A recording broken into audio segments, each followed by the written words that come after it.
এই ভাই কি সমস্যা তোমাদের?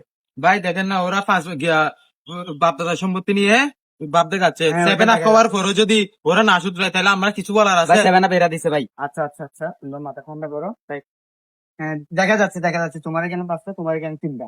হ্যাঁ ভাই, তুমি আর্জেন্টিনার সাপোর্টার? আমি ছোটকাল থেকে, জন্মকাল থেকে, আমি জন্ম হওয়ার আগ থেকে আমি আর্জেন্টিনা সাপোর্ট করি। আচ্ছা, তাহলে আর্জেন্টিনার 5টা প্লেয়ার নাম বলো তো। ভাই হাসালেন ভাই, কি বললেন ভাই? আমি আর্জেন্টিনার 5টা প্লেয়ারের নাম বলতে পারবো না। 5টা কেন, আমি চাইলে আপনি 100টা বলতে পারবো আমি, 100টা কিন্তু player 100টা তো নাই। প্লেয়ার নাই, তাই বলতে পারতেছি না। আপাতত 5টাই বলি। প্রথমটা হচ্ছে কি নেইমার, দ্বিতীয়টা হচ্ছে কি মাওলানা নরেন্দ্র মোদী,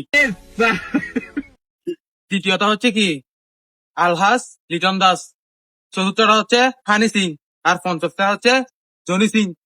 দেখছেন ভাই, আমি ঠিক আছে, পারছি ভাই। আমি ও আর্জেন্টিনা। কেমন আর্জেন্টিনার ভক্ত এটা আমার জানা এগুলো- হয়ে গেছে।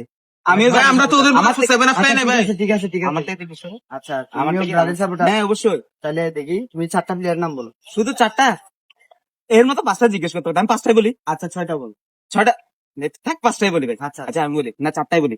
ওই মেসি, রোনালদো, ঠিক আছে না, সাকিব আল হাসান, মুশফিকুর রহিম, একটা বলি ডোনাল্ড ট্রাম্প। হয়েছে ভাই, আর বলতে হবে না।